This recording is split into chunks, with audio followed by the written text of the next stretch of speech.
সকালবেলা ঘুমটা যখন ভাঙলো তখন আমার মনে হলো কে যেন রান্নাঘরে শব্দ করছে। আস্তে করে উঠে এসে দেখি আমার ছেলে ডিশওয়াশের কাজে লেগে গেছে। সে কিন্তু জানেও না আমি পিছনে দাঁড়িয়ে ভিডিও করছি। আসসালামু আলাইকুম, কেমন আছেন সবাই? সুমনি বলছি সুমনিস ব্লগ পেজ থেকে। কাছেও দূরে দেশ এবং দেশের বাইরে যে যেখান থেকে আমার ভিডিওটি দেখছেন, আশা করি আল্লাহর রহমতে সবাই ভালো আছেন। আমরা আলহামদুলিল্লাহ ভালো আছি।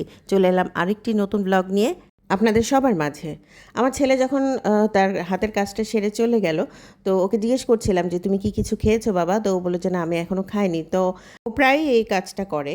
মানে আমি যখন সরে যাই, মানে ঘুমিয়ে থাকি বা অন্য কোনো রুমে থাকি, তখন সে এসে চুপ করে আমার জন্য মানে এই কাজটা অন্তত করে যায়।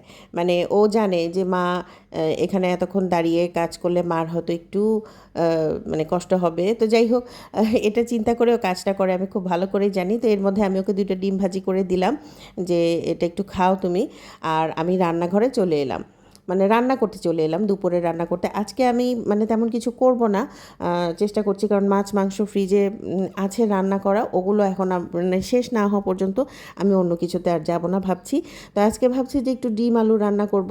নতুন কি করা যায় সেটা চিন্তা করছি। নতুন কি করা যায় বলতে, এই রান্নাটা আমি কখনোই করিনি।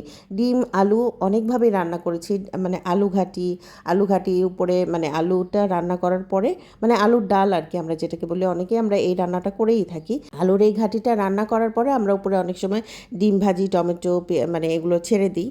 ওটা আমার কাছে খুব ভালো লাগে। তো আজকে বাসায় টমেটো নাই আর ডিম ভাজিও খেতে ইচ্ছা করছে না, কারণ সকালে অলরেডি ডিম ভাজি খাওয়া হয়ে গেছে। ফ্রিজে যেহেতু এখনও মাছ মাংস আছে, তো মাছ মাংসটা শেষ হয়ে গেলে তারপর আমি এটা দিব, তারপর আমি এটা রান্না করে রাখছি। তো অলরেডি আমি আলুটা এর মধ্যে দিয়ে দিয়েছি, মশলাগুলো কষিয়ে, মাংসের মানে টুকটাক যে মশলাগুলো আছে মশলা কষিয়ে আমি যখন আলু দিয়েছি তখন কিন্তু আমি ভিডিওটা অন করতে ভুলে গেছি। প্রায় আমি এই কাজটা করি বেশি তাড়াহুড়ো করতে গিয়ে। আর এর মধ্যে পানি দিয়েছি, লবণ দিয়েছি, আর আলু কিন্তু আমি অবশ্যই সেদ্ধ করে নিয়েছি আগে থেকে। আসলে প্রায় আমি এই কাজটা করে থাকি, দেখা যায় যে ভিডিও অন করতে ভুলে যাই, আসল পার্টগুলো আমি দেখাতে ভুলে যাই প্রায় সময়। এটা কি আপনাদের হয়? জানাতে ভুলবেন না। তো যাই হোক, এই যে রান্নার যে মশলা, মানে মাংস রান্নার যে মশলাগুলো, ওগুলো আমি দিয়ে দিয়েছি। আর আলুটা প্রথমে সিদ্ধ করে থেতো করে এর মধ্যে দিয়ে পানি দিয়ে দিয়েছি। আর এখন আমি ডিমগুলো দিয়ে দিচ্ছি। আজকে আমি ডিম ভাজি করব না, ডিম ভাজি করার কোনো সময় নাই আমার হাতে, একদম অল্প সময়। তো আমি ভাবলাম যে একটু তাড়াতাড়ি করে ডিমগুলো এর মধ্যে ছেড়ে দিই। প্রায় অনেকেই দেখি ফেসবুকে বা মানে যেভাবেই হোক, যে দেখি যে এই ডিমগুলো এভাবে ছেড়ে দেয়। তা আজকে আমার মনে হলো যে ডিম যদি এভাবে ছেড়ে দিই, দেখি তো কেমন লাগে। বিশ্বাস করবেন, খাওয়ার পর আমার কাছে এত মজা লেগেছিল।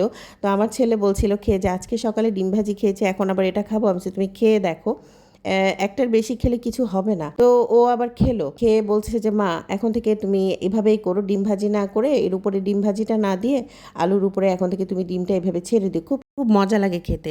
তো যাই হোক, আমি এর মধ্যে এখন নামানোর আগে একটু গরম মশলা দিয়ে দিয়েছি, বিফ রান্নার যে গরম মশলাটা। আর এর মধ্যে কিন্তু আমি আদা রসুন বাটা কিছুই দেইনি। আপনারাও কি এইভাবে রান্না করেন? অবশ্যই জানাবেন। আজ এ পর্যন্তই, আল্লাহ হাফেজ।